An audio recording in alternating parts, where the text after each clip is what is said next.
जब गौतम गंभीर एरा शुरू होने वाला था तब सभी लोगों ने क्या क्या एक्सपेक्टेशंस लगाई थी भाई कि टीम सारे फॉर्मेट्स में एग्रेसिव होगी, ऐसा होगा वैसा होगा, 2-3 आईसीसी ट्रॉफीज तो जीत ही जाएंगे। लेकिन भाई आईसीसी ट्रॉफीज छोड़ो, इधर बायलैटरल्स में ही लग गए। श्रीलंका के खिलाफ ओडीआई सीरीज, घर में न्यूजीलैंड से व्हाइट वॉश और फिर बीजीटी, और इसीलिए सभी लोग गौतम गंभीर को ही ब्लेम कर रहे हैं। तो इसी पर गौतम गंभीर के ही टीममेट जो उनके साथ केकेआर में भी थे, मनोज तिवारी, इन्होंने तो गंभीर के बारे में ज्यादा ही पोल खोल दी। ही सेड, आपके सामने सब रिजल्ट्स है, आपके शॉर्ट टेन्योर में आप 3 सीरीज हार गए, आप बीजीटी हार गए, मोस्ट इंपॉर्टेंट घर में न्यूजीलैंड से व्हाइट वॉश हो गए। It was a big loss, क्योंकि ऐसा पहले कभी नहीं हुआ था। Losing to New Zealand in home series is not accepted at all. आप तो श्रीलंका से भी ओडीआई सीरीज हार गए। Winning and losing are the part of the game, but results speak for themselves. ये लॉसेस के पीछे क्या रीजन है ये आपको देखना पड़ेगा, और मेक श्योर ऐसी गलती फिर से ना हो। जो रिजल्ट्स उनसे एक्सपेक्ट थे वो उन्होंने बिल्कुल नहीं दिए। Rahul Dravid passes a baton to him, Rahul Dravid left on high, लेकिन इन्होंने वो कैरी फॉरवर्ड नहीं किया,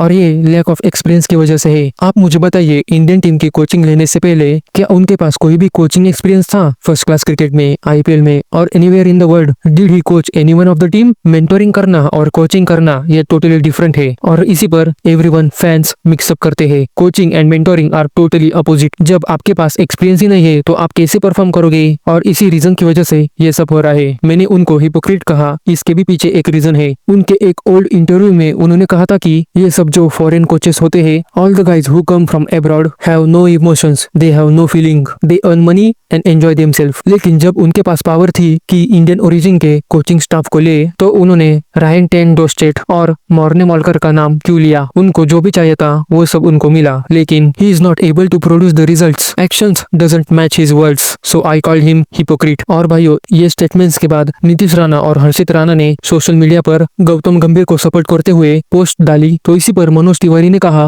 हर्षित राणा पर्थ में आकाशदीप से पहले खेला, how was that possible? What did Akashdeep do wrong? Bangladesh और न्यूजीलैंड के अगेंस्ट उसने फैंटास्टिक स्पेसर डाले। एज अ फास्ट बॉलर आपका ड्रीम होता है कि आप बॉलिंग फ्रेंडली कंडीशंस में खेले, लेकिन आपने उसे ड्रॉप कर दिया और हर्षित को ले लिया, जिसके पास उतना ज्यादा फर्स्ट क्लास का एक्सपीरियंस ही नहीं है। Akashdeep has a fabulous records, this is completely bias selection, और इसी वजह से प्लेयर्स उनको डिफेंड कर रहे हैं। और मैंने कुछ गलत भी नहीं कहा, this is a PR I am talking about. लोगों को पता नहीं कि मैं फैक्ट्स पर ही बोलता हूँ। जब मेरे और गंभीर के बीच रणजी ट्रॉफी के मैच में लड़ाई हो गई थी, तब सभी ने गौतम गंभीर की ही साइड सुनी, जबकि उसने सौरव गांगुली के बारे में बुरा भला कहा था और मेरे फैमिली को भी अब्यूज किया था। He was protected by a few of individuals. This is the PR I am talking about. अगर आपको हर्षित राणा इतना ही अच्छा लगता है तो रेस्ट ऑफ द सीरीज में उसके साथ ही कंटिन्यू क्यों नहीं किया? आकाशदीप doesn't have a voice. भाई ये कुछ ज्यादा ही पोल खोल दी। आपको क्या लगता है भाइयों, क्या सच में टीम में ऐसा हो रहा है? कमेंट सेक्शन में बताइए। और हाँ भाइयों, हमारे चैनल में सबको बराबर का ही दर्जा है, इसीलिए हमारे चैनल से जुड़िए, सब्सक्राइब कर दीजिए। धन्यवाद।